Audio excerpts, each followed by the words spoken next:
You know, I like to think of myself as more of a creative person. There are people who have to work within a structure and, you know, that kind of thing, a really rigid structure. I like to think of my process as more of a creative process. I think that for me benefits me much more, meaning I can kind of change it on a dime or be creative to how I want to work my business.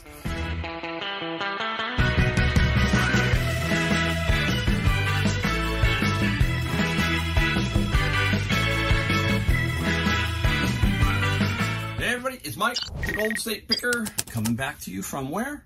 The garage. Everything works out of this garage, period. I have a shed in the back, but that shed is empty. It was just staging some books, but I have managed to be able to put more books in. So I'm down to basically 0 books, which is what I wanted. So every book that I get from my bin of books, I put them in as fast as I can to Amazon. That means I have no books, hopefully, floating around except for the ones that I have to sell on eBay. And we do that. We do those so we can offset the price of the bins, which cost us what? If you've been around a long time, you know, $100, $100. So that's how we work. We did almost $300,000 gross, keyword here, gross, 285, I think to be exact, out of this 2-car garage in California. So yes, you can make good money selling on eBay and Amazon, both platforms, mostly books on Amazon and a lot of other stuff here on eBay. Now, as I told you before, when I find an interesting book, we're going to raffle it off, use the random comment generator, and we're going to pick somebody to win a book. And Atomic Habits is probably my most famous book that I like. I really love that book. That book's just a super good book. But here's another one. I'm starting to read it. Can't tell you everything about it just yet. I haven't gotten all the way through it. I just started reading it. But I found one yesterday. And this is The High Performance Habits, Brendan Bouchard. And we're going to give that one away. But you got to do one thing. If you want this book and a chance to win it, you got to put a comment down below, hit the like button, all that kind of stuff, help out the video, and then we're going to pick one person to get this book. If you know me, I have a process, or what we call habits. Habits. Keyword here is habits. You know, we all go through life, right? And we have different things that we do, but we've got to get our habits in focus, basically. And once we do that, hopefully everything else falls in place. You've heard me talk about mine all the time. It's basically a process of things I do. And then from there, everything hopefully falls into place as long as you continue with the same process over and over. That's in Atomic Habits. A lot of that's in Atomic Habits by James Clear. I'll show you that book if you're new to the channel. This is the book, Atomic Habits. That's a must read. That really is a must read. This one here is definitely going to be a must read. I'm going to show you one more. These are the 3 books that right now, the 2, Atomic Habits and this one, Tools of Titans. Tools of Titans. This book here is amazing by Tim Ferriss. He writes other books, but this is a little book about billionaires, tactics, routines, and what does he say here? Habits. Habits. Those are the key things, if you take a look at successful people, is what their habits are. A lot of us have bad habits. A lot of us have good habits. So keep that in mind. Now, you know, I like to think of myself as more of a creative person. There are people who have to work within a structure and, you know, that kind of thing, a really rigid structure. I like to think of my process as more of a creative process. I think that for me, benefits me much more, meaning I can kind of change it on a dime or be creative to how I want to work my business.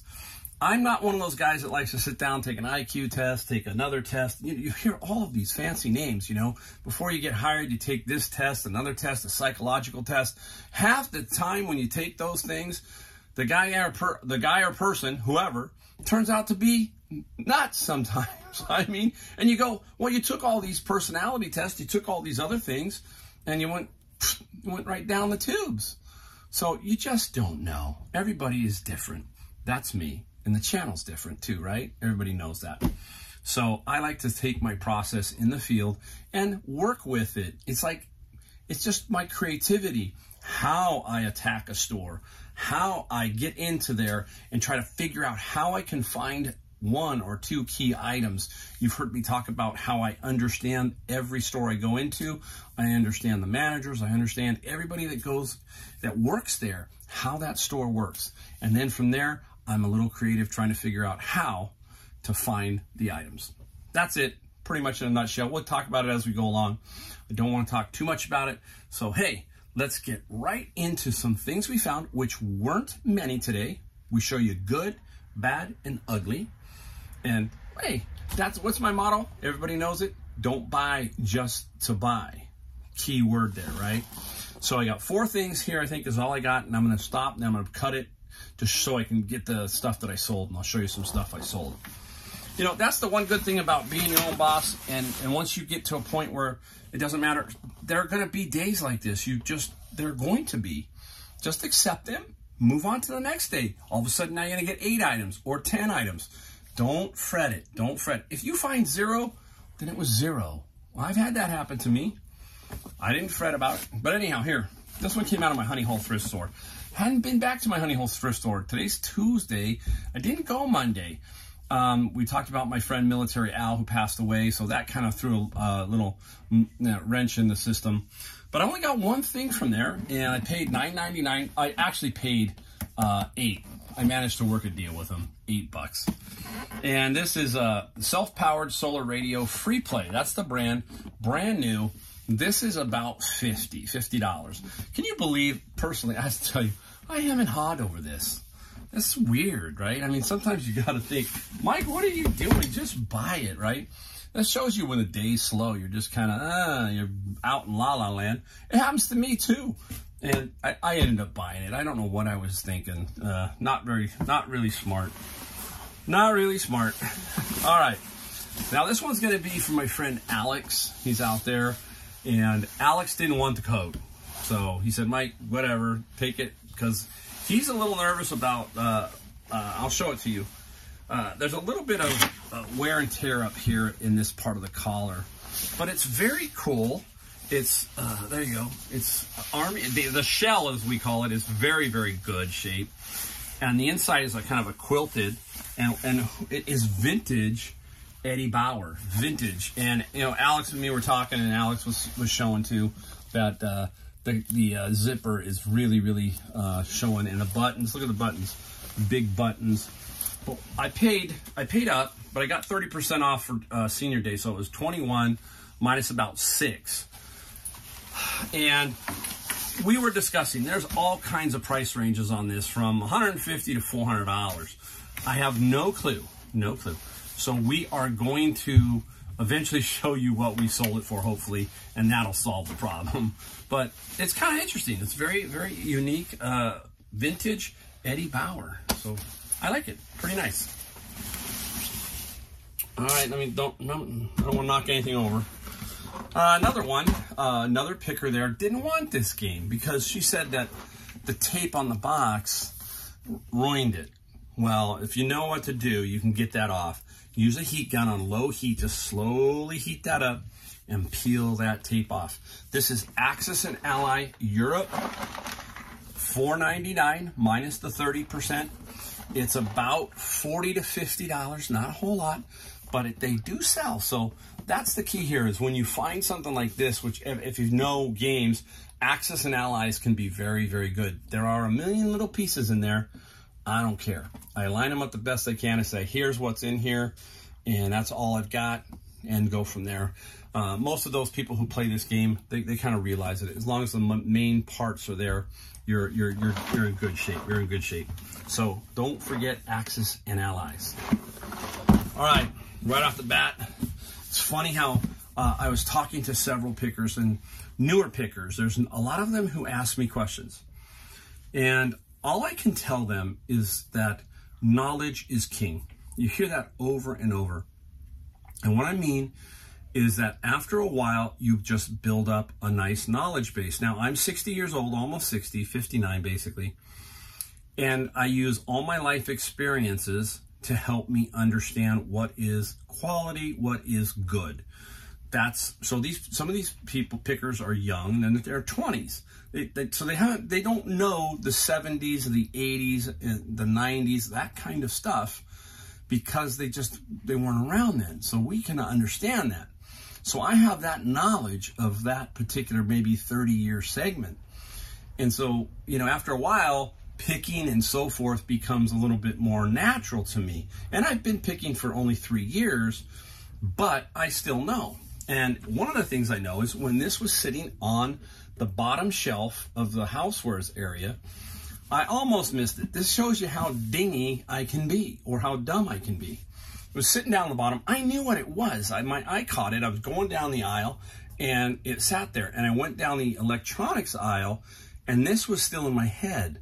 So I hit the electronics aisle and then flipped back around and got it, okay? But some picker who was smart might have sniped this before, and I would have kicked myself. I should have just stopped, reached down, and got it. It's one of those things. Remember I told you look high, medium, and low, and I'm tall. So I tend to kind of lower my eyes sometimes because of that. And this was on the bottom shelf. And what is it? Let's get around to what it is.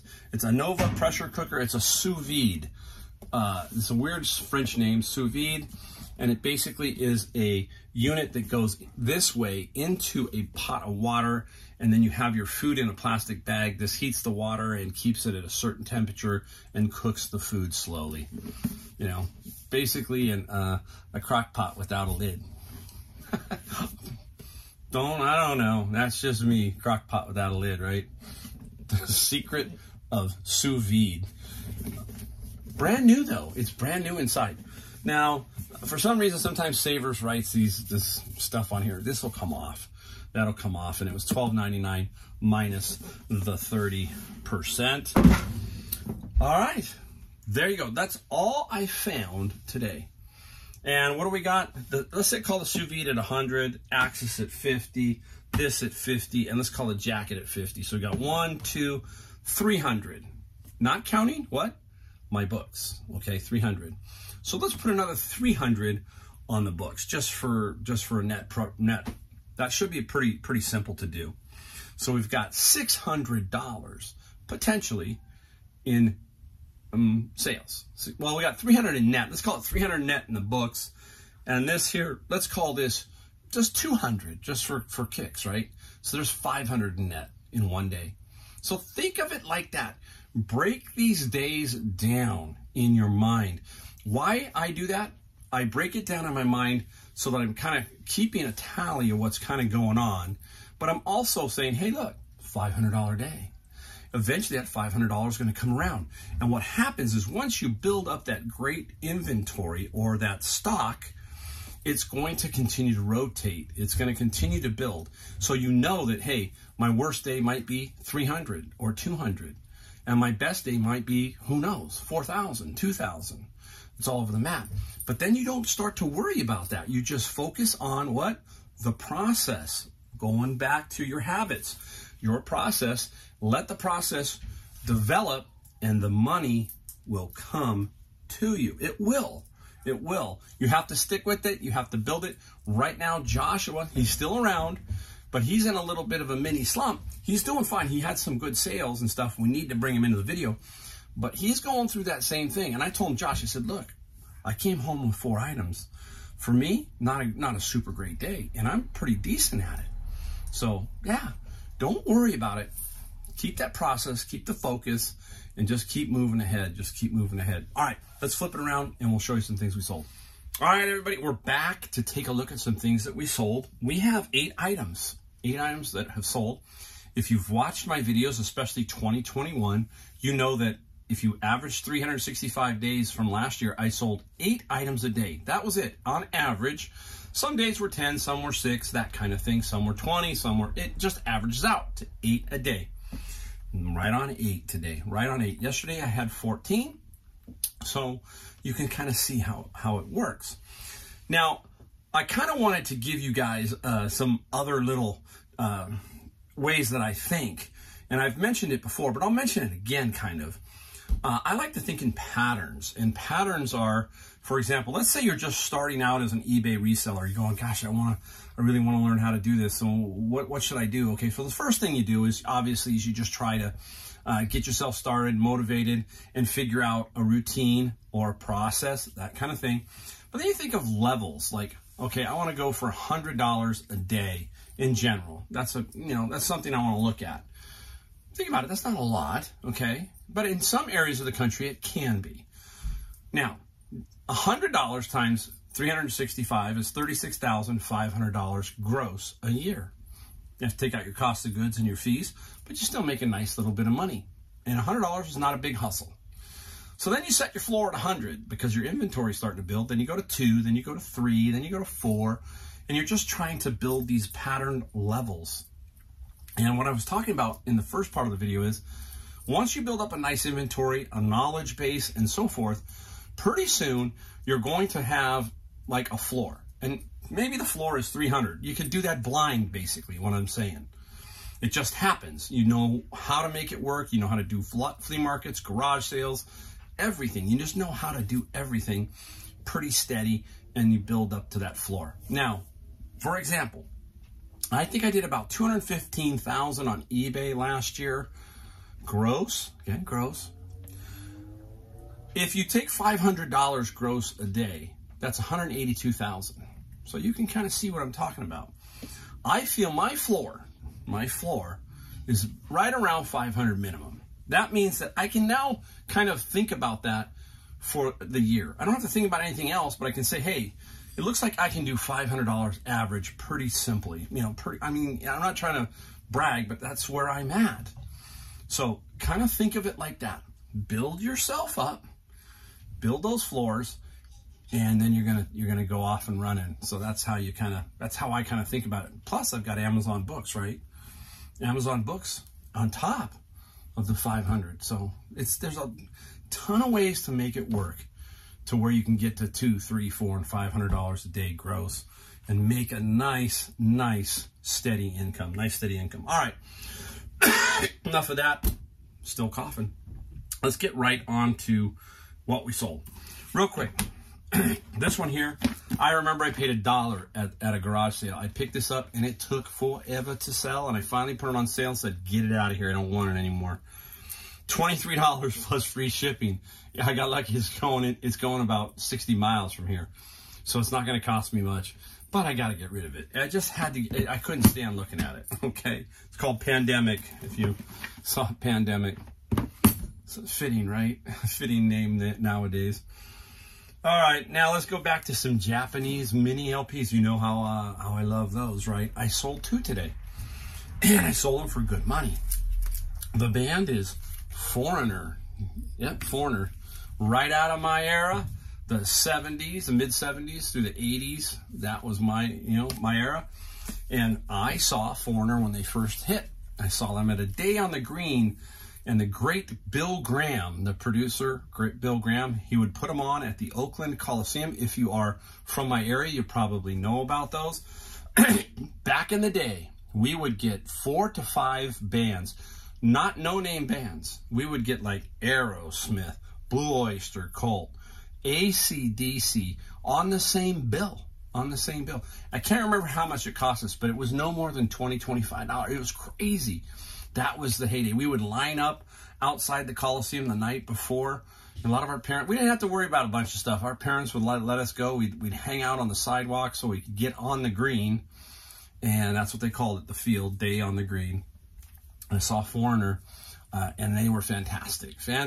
I also saw AC/DC with Bon Scott, and I'm one of the few that can say that. So I did see Bon Scott. Great. These sold for $47 each, so $94 plus $10 shipping. Really nice. All right. Hey, another one sold. Ooh, these are so creepy. I think this is the creepiest one of them all. Look at that. I mean, that is like alien-esque, huh? Is that not? That's woof. Looks kind of green. It's not. It's kind of beige, but at least on my photo up on my video screen, it looks green. This mannequin, this one sold for good money. This one sold for $80 plus $20 shipping, California. So 20 bucks shipping. It'll probably only cost me about 10 or 12. Make a couple bucks on the side of the shipping. Again, stuff like this is when you become when you become comfortable as a picker after 3 years. You can take flies on stuff like this. We call them taking a fly. And I got about, I think, 10 of these, and I've sold 5 now, and I paid $7.98 each. There were some more there. I should have, now looking back, I probably should have bought them all. But space, all that kind of stuff, and I wasn't 100% sure, so I took 10, and I think they maybe left 6 or 7. But the mannequin heads have finally started to do really well. Made my money back many times over. All right, some spoons, 8 spoons. And this is Rogers, famous Rogers silver company, a silver plate, nothing fantastic. It's called the dandelion pattern. That's because it's got a dandelion on the end there. Now, I had about, I can't remember, about 170 pieces, something, and I didn't want to sell them all together because it was not going to make sense compared to breaking them down. And I broke them down into segments. Now, these spoons sold for $22 plus $7 shipping. And I have sold forks, knives, and everything and made more money than I would have selling the whole set. So a lot of times people need replacements.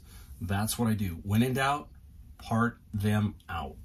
Sometimes it's better to do that. In this case, yes, it was. All right, let's go to the big one here. If you saw my video, you saw me pick up this Harley Davidson jacket on at a garage sale, estate sale thing. We paid $100 from some stuff, 2 jackets and some other things. This bad boy sold for $230 plus $20 shipping. So already profitable with 3 items to go, another jacket and a couple other small things that'll get us another probably 200. 2XL.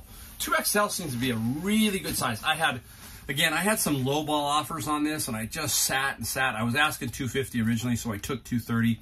Again, you just got to kind of be patient sometimes. Patience. Put that there. Oops, should be okay. All right, some books out of the bin.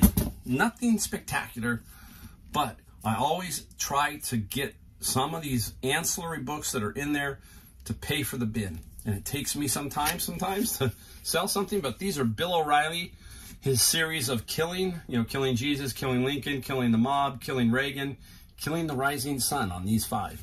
Not a ton of money. $15 plus, I think, $6 shipping. Will I do them again? I don't know. If I found maybe 10 Bill O'Reillys, maybe I would. The 5, that's on the line, but I still tried it, and I did sell them, and it goes, every dollar helps pay against the bins, all right? All right. Man, you can tell I still have just a tinge of stuff. All right, interesting putter. This is Kevin Burns is the brand. Kevin Burns is the name. I think we paid $5, $6 for this. I'm pretty sure we got it at Savers. I'm almost 100% positive. And original grips, that always helps. This guy sold for $85 plus $13 shipping. Nice. You can tell it's a little shorter though too. I think this is, I want to say this feels like 32. Remember we talked about length? One thing you got to do with all your putters is you got to measure. So here's the heel. Some people have asked me, that's the heel. And what you do, so let's imagine that this is the tape measure, or what I have is a wooden ruler, folding one. You take the wooden and you put it right behind the heel like this, and it goes up, up, up, and up to the grip. And that gives you the length. And I'm pretty sure this is 32. I don't have it in front of me, but it feels like 32 as I just put it down. So tape measure down to the heel, then up to the butt end of the grip. That gives you the distance. You have to do it with putters. Common length is 35. Others are 32. I just sold a 28. And what is a 28? Why 28? That's for a kid. It was cut down for a child, and that's why it's 28. So a lot of times some putters come like that because they're for teenagers and so forth. 35 is too long, so they need a little bit shorter putter. All right, up next. Now, I'll show you this one. I'm going to talk about it. This is the Nike Sumo 2. I think it's the Sumo 2. Yes, Nike Sumo 2, 5,900. You can already tell, look at the thing. The thing looks pretty big. It's a woman's left-handed, okay? Now, why is this a problem? It's not a major problem, but you can't use the triangular tubes for shipping these. Why? There you go. It is a monster of a head. This thing is big here, okay? We call these frying pans. Back in the day when they came out with this was really weird. So I managed to just hit these a couple times. A guy had it, and I said, let me try and hit that. Bizarre. It's again, remember we talked about with golfers, some tips here, is when you look at the head, you're looking down at it, right, as you're addressing the ball. If it doesn't look right, you're lost. That's it. It's over with. You're not going to, it's just your mind. It's weird how the mind works. It's kind of like why they have a bat and everything's got to feel right. And this here is, you know, some people still like them, but it was a flop. Basically, Nike, a flop. What did we sell it for? $65 plus $17 shipping. I've got a square box that's like a 5x5, and it'll fit in that, and it should work in that. It just won't work in the triangular tube shape. It just won't work. All right, that's it. That's it. Quick. Many thanks. Hit that like, hit the subscribe. Don't forget to put a comment for the book if you want to be in on the books. I want to get rid of books. And hey, it's no charge. I'm gonna my dime. I'm gonna mail it to you, and it's no charge. So get in on the comments down below and let me know. All right, we'll see you next time.